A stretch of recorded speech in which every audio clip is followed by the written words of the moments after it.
فكر انه الجواز يعني هو اذا بطل موجود هو فشل. انا عندي اياها هيك نحن تربيتنا، اذا حدا فشل بالجواز يعني الجواز بالنسبه للرجال اللي نحن بنفكره هون انه عيب.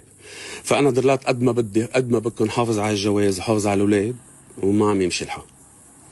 بعدين جوزها بيجي من، اسمعوني، جوزها بيجي لك، ما بدي فسر، انا ما بدي برر انه انا مديت ايدي عليها، ولكن اتاكدوا انه مدة الايد كان في مشاكل ربنا بيناتها وكان في قصص غريبه عجيبه. كل مشكله تصير انه كان لها سبب كبير. فهون ما بدي احكيهم كلهم مع بعض، نحكي فيهم بعدين. بنتبلغ دعوه بالبيت، فهون القاضي بيطلبها على التحقيق ونحن بنستعمل كل التفاصيل، لانه انا بالنهايه استعملت كل التفاصيل وكل قوتي، ما خليت وزير وما خليت نايب، قلت لهم هي مظلومه، اوعى حدا يعاقبها، هي المرة انظلمت، كان عندها جوزها السابق انظلمت. فهون اذا بدك ما عارف يصدقوا هذا الشيء وتواصلوا مع القضاء واكدوا لهم انه فيها ظلم، ولكن هي طلعت كذابه، ما طلعت مظلومه ولا شيء. anyway، لانه هلا في قضايا جوزها رافعهم علي بكندا، لايك وكل شيء عم يصير معي عملته مع جوزها القديم، ولكن اكثر من هيك. بعدين كنت بالاردن، بياخذوها، بنوصل على المطار بيقولوا لها شروق ظاهر، بيقولوا لها تفضلي، بياخذوها على جنب، بسال بيقول لي انت جوزها؟ قلت له بيقول لي خليك هون بس هيك بدنا نعمل، بدنا نحكيها كلمتين. فبتروح بتفوت هي على المطار بالاردن وبترجع لعندها، بقول لها شو صاير؟ بتقول لي لانه انا فيزتي الكنديه لازم اخذ فيزا على المطار وعملوا لي اياها. قلت له اوكي معك حق 100%، بس لا تخطي هلا بس كرمال فيزا؟ ما كان قال لي روحي على الكونتر اعملي فيزا. بعدين انا لحقت الموضوع، اكتشفت انه متجوزي واحد بالاردن، وهي كل اثباتات يعني كلهم عند المحاكم، اوعى تفكروا اعطوني اولادي هيك. يعني انت كل تخيل رجال قاعد مع مراه عم تنصدم كل شهرين ثلاثه بخبريه. متجوزي واحد بالاردن ومطلقته، ومتنازله على الجنسيه الكنديه، لانه تعرف على الجنسيه هيدي الاردنيه، لانه بالاردن بيعطوا للفلسطينيه شيء هيك مثل الجنسيه ما بعرف شو اسمها، كرمال تستحصل على الجنسيه الكنديه من طليقها الاول لتروح على كندا. فجيت قلت لها انا ما سالتك كم مره متجوزه؟ قلت لي مره. طلعتي متجوزه 4 مرات. على فكره كل حدا طلع معها بفيديو كليب هو جوزه. انا تفاجأت بعدين، لانه مره وصلني حدا قال لي انت مين قال لك شو متجوزه مره؟ قلت له يا اخي كم مره متجوزه؟ وما قال لي انا شخصيا معها بالفيديو كليب هي مرته، وبيبعث لي وثيقه انه هي متجوزه، وهي كله كذب. اي متى رحتي على كندا يا 6 شهور؟ قلت لك كان عمري 4 سنين، بيي قدم اغاثه واخذنا كلنا سوا. كيف بتطلع كذابه؟ بتترك فلسطين، بتطلع على مصر، بتعيش بفلسطين ومصر 18 سنه، بتتجوز جوزها، بتنطر بمصر على 21 سنه لتطلع على كندا. انت شو بتشتغلي يا شروق؟ انا سايبر سيكيورتي اناليتكس. طيب كيف يعني؟ قال ايه؟ طيب السايبر سيكيورتي ما بيعرف يفوت على الاكونت يطلع على الاكونت يظبط هالامور. اكتشفنا بعدين هي وقت رحت على كندا كرمال تاخذ الجنسيه، طلبوا منها تروح على معهد تتعلم سنتين شيء اللي بدها اياه. برجع بقول لكم انا ما عم برر مدت ايدي عليها، ولكن عم اقول لك رحنا الموضوع للابتزاز، قلت لكم اياه اول الحديث. سجلني طولوا بالكم. اوكي.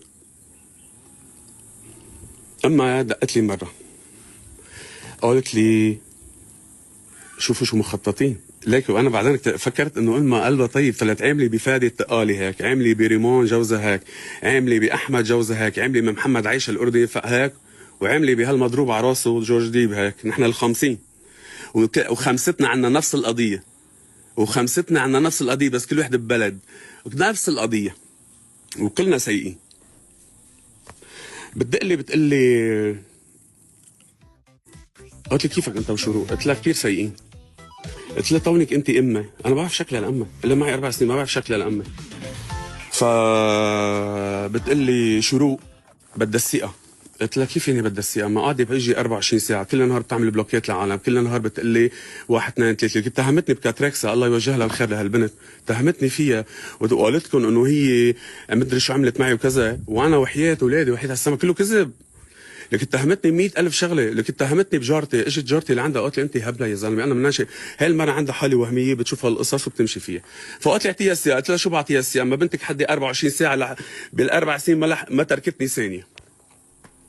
قلت لها شو بدك؟ تعالي هون. قلت لها شو بدك؟ يلا انت امك معي على التليفون، دقت لسيلا للاستاذ سيلا محاميه، قلت له تعال يلا قال لي شو بدك؟ هذا المحامي هون وهذه امك، انا بدي كمل حياتي. خربتي لي شغلي، خربتي لي الدنيا كلها، كل وقت تطلعي بتحكي علي، بتحكي على البرودكت، تقولي بضاعتي معفنه، ابو كاتريكسا، بتتهمينا بالخيانه، بتتهمينا ب2000 شغله، طيب شو بدك بقى؟ انا كل ما بدي اعمر شغلي بترمي شو اللي بدك اياه؟ قالت لي هينا شو عندك املاك سجلها يا كلهم باسمها، نصهم باسمها. قلت لها يعني هيك اذا سجلت لها الاملاك باسمها نصهم بخلص من هي الحاله وبنقدر نعيش اولادنا ونكمل؟ قالت لي يس. سيلا حط لها نص الارض هون باسمها، حط لها نص المشروع باسمها، وهذا جيب حقه $100,000 اعطيه اياه كامل، وروح اشتري ورحت اشتريت لها الماس ب50,000. انا ما بدي اقعد كتر حكي، هو بيجبي انا كرجال مني عم يعني مني عم بها بحالي. على فكره انا حاطط عليها $100,000 من شهر على جسمها، اوعى تفكروا هي ضعفت واخذت ادويه واخذت مدري شو، انه يابا انه هي بقى انه لا، دكتور فود اخذها عند روي مطران حط عليها $50,000 مش كرمال شيء، كرمال اعمل لها براند. عم تسمعوا؟ كرمال اخلق لبراند سانشاين لانه اجت لعندي كل وقت بتصور شيئا مثل النواريه، بقول لها لا بتصوري لي شيئا، ما عندك انت 15 مليون متابع، قالوا لي ادفعوا لي. قالت لي كيف؟ قلت لها انا حاخذك جبط لك جسمي، هعمل لك فيديوهات انت تعرضي الثياب وتاكد انه حيدفعوا لك، وبلشوا يدفعوا لي. على فكره هيدي كذابه، هي اجت لعندي مع 4000. هلا هي على طول بتقول انه انا دعمته لدكتور فود وانا بصرف على دكتور فود. انا وحياة اولادي بحياتي ما صرفت ليرة، بل أنا شهريا لا يكل، أنا شايلنا معاش معين شهريا لا يكل بين ال40 ل50,000 دولار. لا لا، هي تتمصرف فيه، ماشي تتمصرف فيه. على كل حال حطينا لها كل شيء باسمها. قلت لها يلا اوكي خلينا ننظم علاقتنا، لازم يكون في عندنا حياه اجتماعيه، لازم تتعرفي على اهلي، لازم تفوتي باهلي اكثر، حجضلك مهاجمه اختي واختي الثانيه وامي، امي سيئه وامي مش منيحه واختي مش منيحه وخيي مش منيحه وضيعتك مش منيحه وهذا مش منيحه وجارتك مش منيحه وكل شيء منيحه. قلت لها لازم نبني علاقات اجتماعيه، لازم انت تتخلطي بالعالم. شايفين كل شيء هي عم تعمله هلا انا كنت اطلبها منه انه نعمله. بعدين تاني نهار قلبت رجعت هي ذاتها. قلت لها يا عمي مش امك قالت لك 1 2 3 حطيت لك اكثر من $1,000,000 باسمك، مش عاجبك؟ طيب انا كيف بقدر اكسب حياتي؟ طيب انا كيف بدي اقلع بحياتي؟ مش عم اعرف، كل ما بقلع شوي. على فكره القاضي زياد دغيده قال له يا لمحاميه، قال له يا خيي انا مش عم اقول لك انه تاجر مخدرات، بس وقت يطلع مخدرات ببضاعته ومرته تطلع تقول عنده بضاعه معفنه منزلها على السوق، هي كذابه. واثباتا على كلامي، اثباتا على كلامي اللي فوت بضاعه موجود، اللي فوت بضاعه المعفنه على السوق اللبناني ياهو موجود بالمحكمه فوق بعلبك، عم فايت بمحكمه جزائيه ومحكمه مدنيه. يعني مش عم بفهم. حتى القاضي زياد دغيدي كونه هو قاضي تحقيق بحق له يبني على الوهم، القضاء بحق له. يعني فيني اقول انا دكتور فوت تاجر مخدرات بناء على الوهم. تخيلوا يا اوادم راح القرار على القاضي التحقيق على الجنايات. بالجنايات القاضي حسامي بيكسر قراره لاياء زياد غيدي، بس خبروكم الاعلام انه وقت اتهموني بتجاره المخدرات انكسر قراره للقاضي بالاتهاميه؟ ما بيخبروكم الاعلام، تاجر مخدرات. على فكره كل شيء تسرب للاعلام، كل شيء تسرب للاعلام. شروق كانت عم تسربه عبر شربيليتا، رجعوا على صفحه شربيليتا روحوا شوفوا.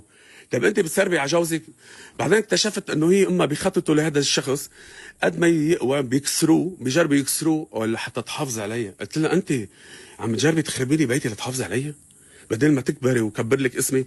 اجت لعندي على لبنان بعلش بدي احكي كل شيء، خلص زهقت لانه خلص انا هي اخر شيء عندها اياه، اخر شيء عندها اياه.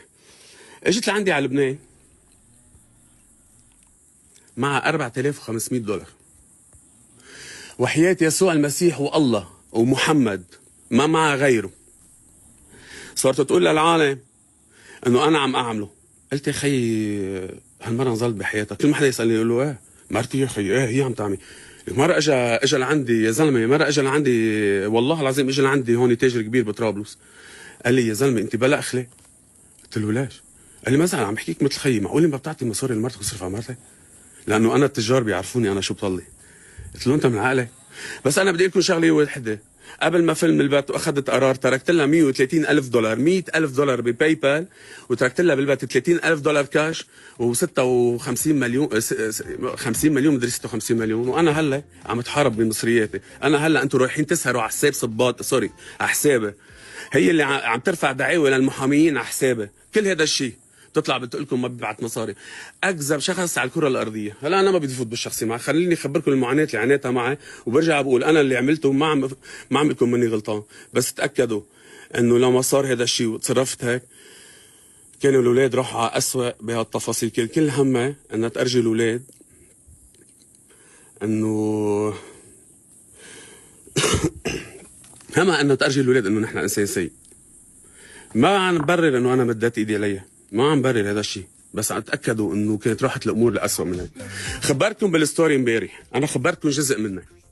يا اخي مره رحنا على تركيا، يا اخي انا على طول بسافر لكم، منزل ستوريات بالمطار ومنزل ستوريات بالطياره ومنزل ستوريات بالاوتيل ومنزل ستوريات انا وبالحمام خيي. فجاه قالت لي نحن انفلونسر كبار، قلت لها ايه؟ قالت لي اوعى تنزل ستوريات وين انت باي مطار وباي اوتيل. قلت لها لا يا خيي، شو معنا هدول متابعيني، انا بسرد انا وياهم، بتسلى انا وياهم، ما في حدا بحياتي غيرهم صراحه، وعندي اهلي وعندي هالكم رفيق، يعني انا دائرتي كثير ضيقه لانه بعرف التخبيص واسع. فانا مشيت معه، خلص يا اخي مرتي شو عرفني انه حياتي الجوزيه هيك، شو فكرني متجوز 100 مره يعني لا افهم كيف الحياه الجوزيه. وانا عقلي بزنس، انا عقلي على طول بركز على البزنس، شو بدها هي تاخذ بس خليني اركز على البزنس. فبنوصل على تركيا، بدق لي على 11 بالليل، انا زبون، بيقول لي انا عندي اوتيل ب بطيخ باسطنبول بمنطقه بكوروكوي، وبيقول لي قد إيه بدك على الاعلان؟ كنت بعدني انا يعني لي سنه ونص على السوشيال ميديا، قلت له 10000. قال لي فورا دكتور فو، وانا اعلانات، انا بتركيا كثير قوي بالاعلانات. وانا اذا بقول انا بدي اعمل اعلانات مش بس بتركيا، اذا بفتح خط الاعلانات ما تتخيل اللي بيكسب علي، بيكسب علي انه ده بيكبس علي، وانا برفض 90% منه.